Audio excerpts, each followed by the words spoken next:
अस्सलाम वालेकुम दोस्तों। क्या हाल है? उम्मीद है आप लोग खैरियत से होगे। और जैसे कि बच्चों आपको मालूम है कि हमारा गेस्ट चैप्टर स्टार्ट हो चुका था, उसके अंदर हमने काफ़ी चीज़ें कवर अप कर ली थी। और आज हम उसी चीज़ों को, वैसे तो बहुत सारी चीज़ें हैं ऐसी जो कवर अप करनी थी और कंटिन्यूटी पे रखना था मेरे को, थ्योरी को भी। लेकिन मैंने बोला साथ में न्यूमेरिकल्स भी हो जाए ताकि आपको चीज़ें बेस जो आपके जो दिमाग में वो बैठती रहें और आपको हर बात समझ में आती रहे कि ये सिर्फ फार्मूले हैं और ये इस तरीके से इम्प्लीमेंट होंगे। वैसे तो न्यूमेरिकल्स अगर मेरे हिसाब से देखा जाए बहुत ही आसान है, गैस के सारे हो जाएंगे। थ्योरी भी बहुत ही आसान है। बस आपने कॉन्सेप्चुअल इसमें बातें जो है आपने जो है समझने आनी चाहिए कि अच्छा ये यूँ हो रहा है। बाकी आप अपनी लैंग्वेज में लिख सकते हैं। अगर आपने फार्मूले याद करने हैं, फार्मूले आपकी लॉजिक बेस पे हैं, हैंड टिप्स पे हैं। बस आपने लॉजिक समझनी है, अच्छा ये फार्मूला यूँ बन रहा है, तो आपका बेहद ही आसान हो जाएगा। ठीक है। आज हम जो है, मैं एक न्यूमेरिकल तो पहले ही करवा चुका था। आज मैं दूसरा न्यूमेरिकल कराऊंगा जो कि होगा हमारा इंशाल्लाह। मैं यहाँ पे देख लेता हूँ, होगा 4.2 आई थिंक। 4.2 होगा, सही है। और उसके डेटा के अंदर क्या है क्या भाई, हमें देखेंगे बुक के एग्जाम्पल नंबर 4.2 आपने अच्छे से करनी है, बहुत ही आसान है। डेटा बनाएंगे भाई। डेटा क्या कहता है भाई? डेटा भी कुछ कहेगा। फिर इसके बाद हमारा सोल्यूशन निकलेगा। थोड़ा सा ऊपर रखते हैं क्योंकि मुझे लग रहा है छोटा न्यूमेरिकल है।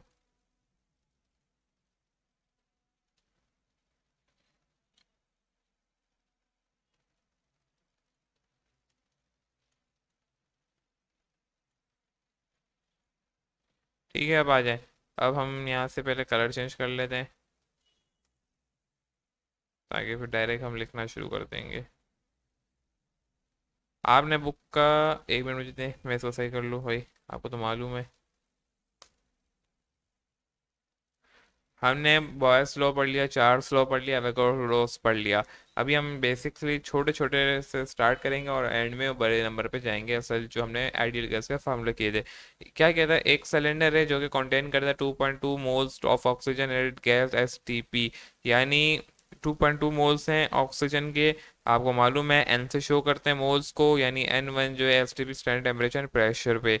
when more oxygen is pumped into cylinder, volume और चेंज हो जाता है इतने से इतने। Calculate the how many are added in cylinder, कि हमने कितने और मजीद ऐड किए हैं। सिंपल है, आपको रिलेशन मैंने बताया हुआ है एवोगाड्रोस लॉ का, कि आपको मालूम होना चाहिए जो हमारा एवोगाड्रोस का जो है। आपको एक तो मैंने यहाँ पे डेटा बना लेते हैं। आपको N1 दे दिया है 2.2।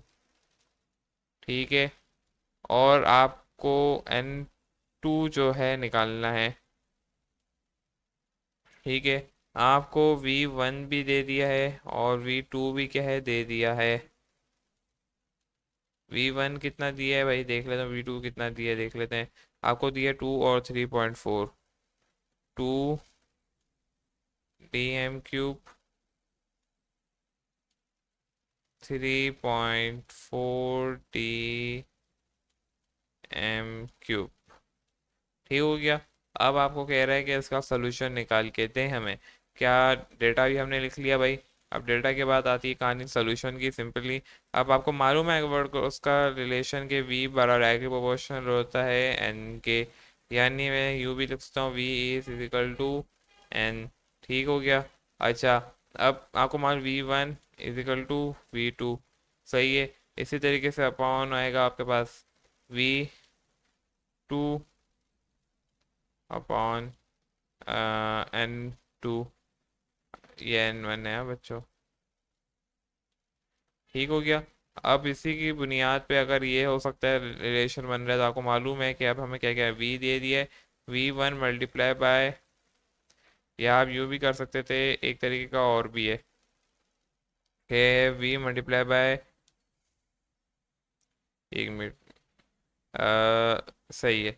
आपके पास क्या आ रहा है, पहले उसको मैं एक बार रिमूव कर दूं ताकि आपके लिए आसानी रहे भाई। ये ना लगे कि ये कुछ और है।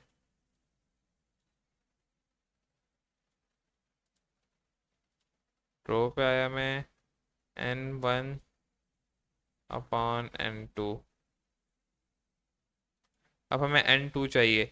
सिंपल, क्या करेंगे हम, यहाँ से N2 को यहाँ ले जाएंगे, V2 को इधर ले जाएंगे। N आपके पास क्या आ रहा है, एक तो आ रहा है, क्या कहते हैं, N2 यहाँ आ गया। ठीक है। N1 बराबर मल्टीप्लाई बाय V2 के, और जो आपने नीचे ले गए थे वो था V1 आपका। ठीक है, कैलकुलेशन करेंगे सिंपली। आपके पास आ रही है कैलकुलेशन के अंदर सबसे पहला जो आ रहा है, यानी क्या आ रहा है भाई, N1 कितना है 2.2 मल्टीप्लाई बाय 3.4 डिवाइडेड बाय 2। इन सबको कैलकुलेट करते हैं यहाँ से अभी। कैलकुलेटर में खोल लेता हूँ एक बार आपके लिए। कैलकुलेटर भी आ गया है ताकि हर चीज़ का बराबर पड़े। 2.2 multiply by 3.4 multiple divide divide 2। 3.74 answer होगा। चेक कर लेते हैं भाई।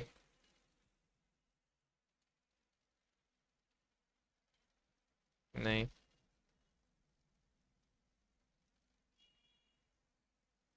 सही है। यहाँ तक तो हमारा सही है। अब इससे आगे क्या किया भाई, N2 तो हमारा आ गया। अच्छा अच्छी, फिर ये कह रहा है कि ये बताएं कि इन दो को माइनस भी क्या कर, how many moles oxygen to the cylinder. वैसे आपका आंसर यहाँ तक पूरा हो गया था, 3.74 हमारा आ गया था आंसर। ठीक है, क्या है भाई, आंसर आया है हमारे पास N2 बराबर है आपके पास 3.74। अब आपकी मर्जी है कि आप इसे यहाँ से आगे ले जाते हैं, यानी delta N is equal to N2 minus N1। तो आने बस क्या करना है, दोनों वैल्यूज को पुट करना है और आपका आंसर यहाँ पे फिनिश हो जाएगा। ये था हमारे पास नंबर 1 न्यूमेरिकल। सही है, अब नंबर 2 न्यूमेरिकल की तरफ जाएंगे, यानी नंबर 3 जो है हमारा उसके तरफ जाएंगे। और बुक के हिसाब से नंबर 3 है और आज की क्लास के हिसाब से कौन सा है, नंबर 2 है आपका।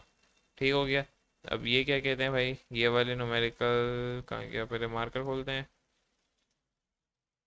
लगाते हैं 4.3 हैश, और इसके अंदर डेटा बनाते हैं। डेटा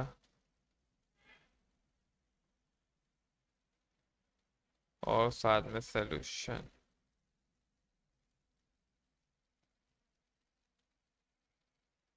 नहीं, बुक खोलते हैं, यहाँ से 4.3 की तरफ चलते हैं।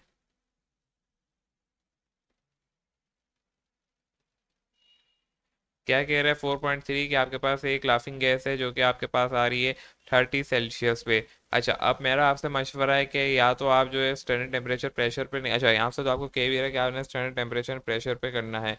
ठीक है, अक्सर सवालात में क्या होता है, कह रहे हैं स्टैंडर्ड टेम्परेचर प्रेशर नहीं कहा जाता। तो मेरा या तो आपके ऊपर होता है कि आप सारों को या तो ना रूम टेम्परेचर पे ले जाएं, या कोई और टेम्परेचर पे ले जाएं, रूम टेम्परेचर एंड प्रेशर पे ले जाएं। लेकिन मेरा मशवरा ये है कि रूम टेम्परेचर से बेहतर है आप स्टैंडर्ड टेम्परेचर प्रेशर पे ले जाएं, अगर आपको ऑप्शन नहीं दिया हुआ है कि आप स्टैंडर्ड प्रेशर में करें। एक तो होता है कंपलसरी कि आपको रूम टेम्परेचर करना हो, जैसे यहाँ पे दिया हुआ है स्टैंडर्ड टेम्परेचर प्रेशर पे लाएं। लेकिन एक होता है कि आपको चॉइस दे दी गई है, तो आपके ऊपर दोनों को एक करना हो, तो मेरे हिसाब से आपने किस पे करना है भाई, room standard temperature and pressure, वो आसान होगा। ठीक हो गया। सिंपली आपने क्या करना है भाई, बहुत ही आसान है, आपके सामने हर एक चीज़ जो है खोल के यहाँ पे बता दी गई है। अब आपसे ये कह के आ रहा है कि आपको एक लाफिंग गैस है जो कि 830 सेल्सियस पे N82 टॉर्क पर है। यानी कितने टॉर्क पर है भाई, 820 टॉर्क पर है। अच्छा, ऑक्यूपाइड अ वॉल्यूम और 10.32 डी है, क्योंकि वॉल्यूम द प्रेशर। आपने फिर ऑक्यूपाई भी करना है स्टैंडर्ड टेम्परेचर प्रेशर P1, यानी अभी मैं आपको बता दूं कि आपको क्या क्या दे दिए गए। यहाँ पे आपका कौन सा रूल फॉलो हो रहा है, जिसके अंदर आपको मालूम है हमने सारे P1 V1 सबको कंपेयर कर दिया था, जो हमने लास्ट लेक्चर में पढ़ा था। आपको एक तो दे दी गई है, डेटा थोड़ा बड़ा है इसका भाई।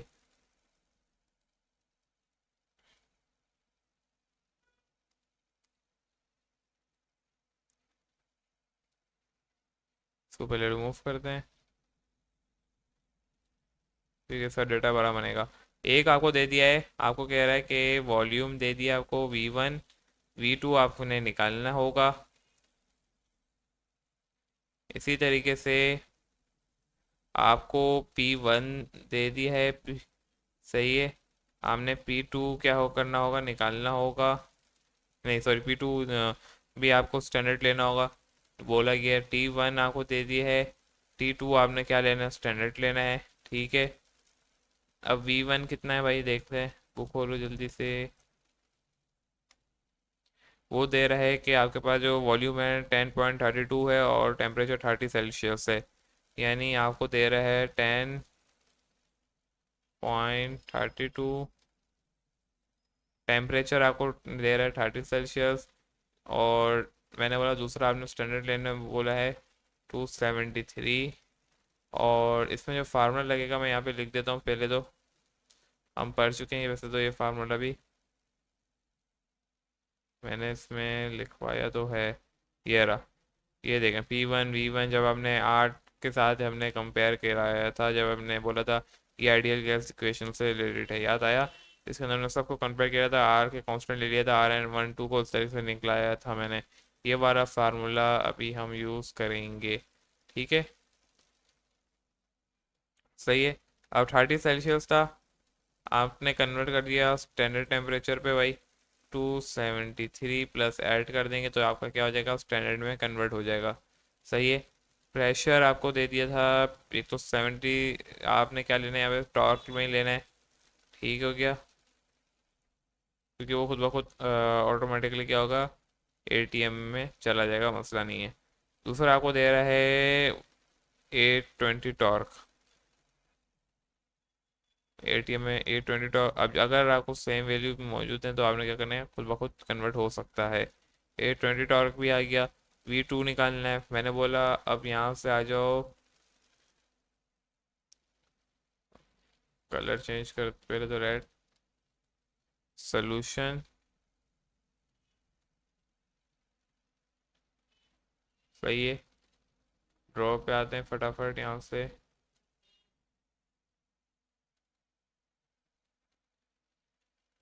ब्लू, सही है। अब कह रहा है कि P1 बराबर होता है P2 के अपॉन T1, यही पढ़ा था हमने कल। फिर से कह रहा है P2 बराबर होता है V2 के अपॉन T2। अच्छा ये 1 होगा, सॉरी मैं अभी V2 लिख दिया, ये V1 है भाई। किस बुनियाद पे निकाला था, याद होगा आपको, आर की बुनियाद पे ये निकले थे फार्मूले। ठीक है, आर बेस थे। ओके, हो गया, रिपोर्ट हो गई। अब यहाँ से क्या करना है भाई, इसको यहाँ ले जाना है, इस P2 को यहाँ नीचे उतारना है, आपका V2 ऑटोमेटिकली आ जाएगा। ठीक हो गया, P1 V1 मल्टीप्लाई बाय, यानी मल्टीप्लाई यहाँ पे भी होगा T2, मैं यहाँ पे T2 लिख देता हूँ भाई, और T1, और किसके बाद P2 को मल्टीप्लाई करवाएंगे, आपका V2 ऑटोमेटिकली आ जाएगा। इन्हें प्लस करना, आपका आंसर निकल आएगा। Very simple.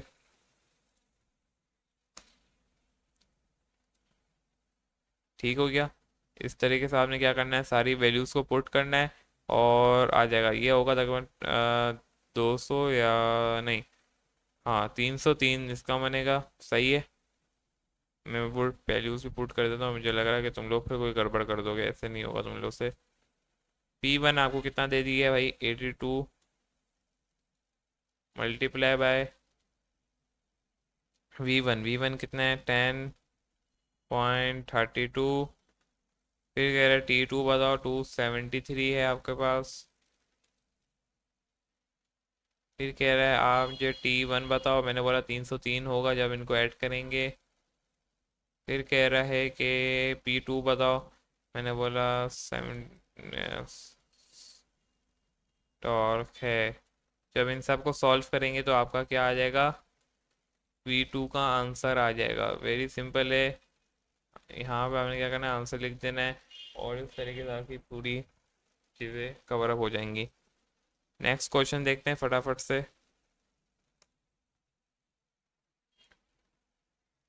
कि नेक्स्ट क्या कहता है। 91 पे हैं हम, इसको रीस्टार्ट मारते हैं भाई एक बार, पेज को।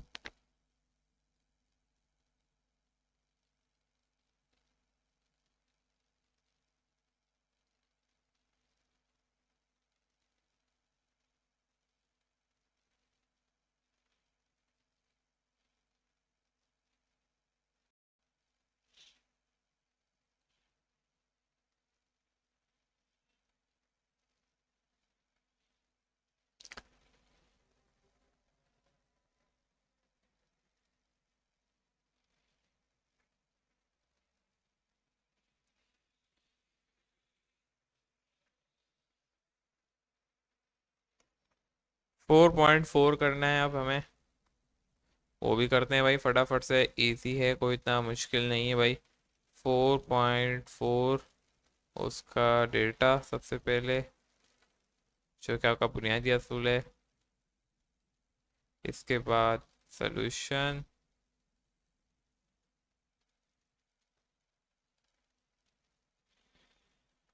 अच्छा जी, डेटा के अंदर क्या क्या दिया हुआ है? क्वेश्चन मोलिकुलर डेंसिटी, डेंसिटी का फार्मूला कल ही लिखाया था। जब आपके पास टेम्परेचर 45 हो और सिलेंडर का जो एटमॉस्फेयर प्रेशर है 1.4 हो, सही है, और आपकी डेंसिटी निकालनी है, और कुछ भी नहीं है, सही है। किसकी निकालनी है? क्या डेंसिटी? ऑक्सीजन। ऑक्सीजन, ठीक हो गया। ऑक्सीजन की हमने क्या करनी है? डेंसिटी निकालनी है। ऑक्सीजन,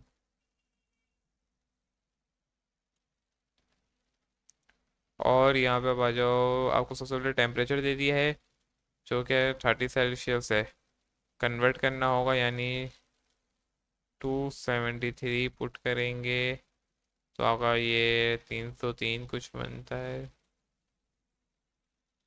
ठीक हो गया। आपको कह रहा है कि मुझे डी निकाल के दो बच्चे, फिर कह रहा है आपके पास जो पी है वो होगा 1.54, सही हो गया।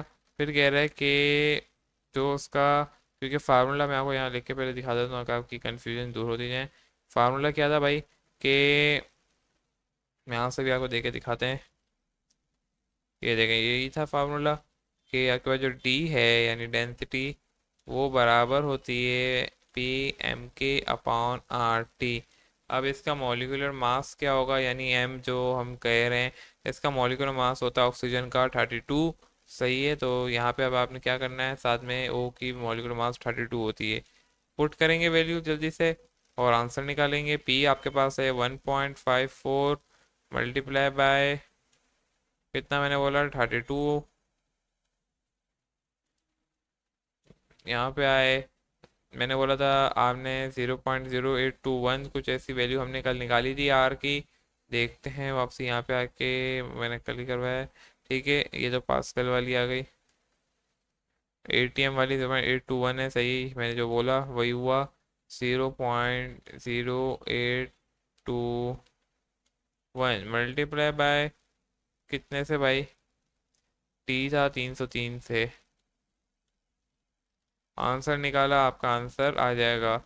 ठीक हो गया, और ये हो गया आपका सॉल्व। यहाँ पे आपने आंसर क्या है, आंसर निकालना है। इसके बाद कोई ऐसे क्वेश्चंस मौजूद तो नहीं है, और कुछ है ऐसा देख रहा हूँ मैं एक बार।